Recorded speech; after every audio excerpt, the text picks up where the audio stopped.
Tuturuan lang kita kung paano ka magbenta. Kasi itong anak ko, tinuturuan ko rin siya magbenta. Ngayon, ang mali sa ginagawa mo, hindi ka lumalapit sa mga sasakyan. Nandong ka lang, nakatayo ka lang doon. Sabi mo, sir, basahan, sir. Kaso hindi ka convincing, hindi ka lumalapit.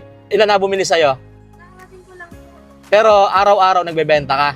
Ito, papakitaan ka nito. Nagbebenta to ng takip ng pito sa mga shop namin. Ngayon, yung takip ng pito, binibenta niya. Paano ginagawa mo?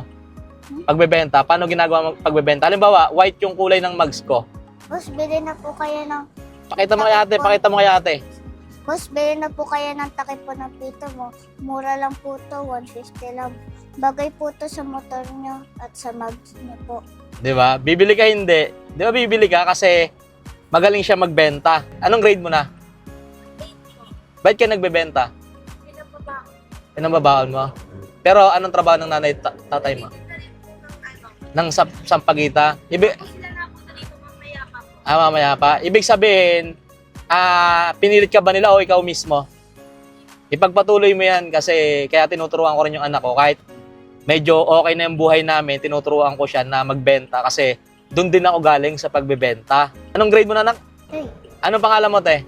Angela. Angela. Siya si Kulin, nagbebenta rin siya. Ha? Ngayon, Ano pangalan? Sophia, Kulin yung kanyang palayaw.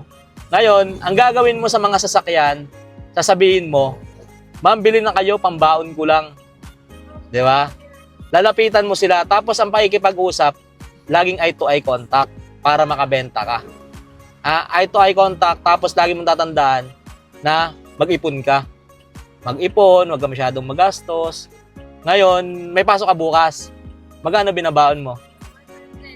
100. Sige. Laki ng baon mo Magkano lahat yung basahan? Kailangan ko ng basahan eh. Sige. Huwag kang mahiya magbenta-benta, ha? Bawal po kasi masyado ng natin. Pag doon, Kaya pagalitan po. pinapagalitan ka. Pero sa po, petrol po. Oo, yun good. Laging kakausapin mo. Huwag kang laging eye-to-eye contact para makabenta ka, ha? Magkano lahat? Dami ba yan? 80 po. 280? Ito po. Ano mo yan, ate? Angela nga name mo, no? Angela? Angela. Basta kahit lumaki ka, huwag kang mahiya magbenta. Huwag mong intindihin yung mga sinasabi ng halimbawa mga klase mo, malalaman nagbebenta ka ng basahan. Huwag mo intindihin sila, hindi sila magpapakain sa'yo. 300 pa lang. Sige. Hindi kasi kami ng sampagita eh. Babayaran kita ng 300, ito. Tapos, bibigyan kita ng pambaon na 1,000. Dili. Kung 100 baon mo, mga 1 linggo kang hindi hingi ng baon sa nanay mo, ha? Sige, salamat. Okay na. Ingat ka. Nakita mo na, hindi siya nahihiya magbenta-benta. Basahan, di ba? Pero, kulang lang siya sa pakikipag-usap sa customer. Kaya nga lagi ko sinasabi sa'yo na na pag makikipag-usap ka, eye-to-eye contact. Tapos, kailangan hindi ka pa bulol-bulol, malakas dapat ang boses mo. Ha? Tinuruan lang natin siya kasi nandun lang siya sa gilid eh. Pero sabi naman niya kasi bawal daw doon. No? Okay ba yan? Natulungan natin siya. At least, naturuan mo siya kung paano siya magbebenta.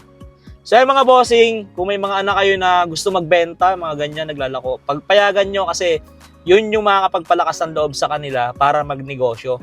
Doon yung magiging training stage nila. Kaya yung anak ko pinagbebenta-benta ko to.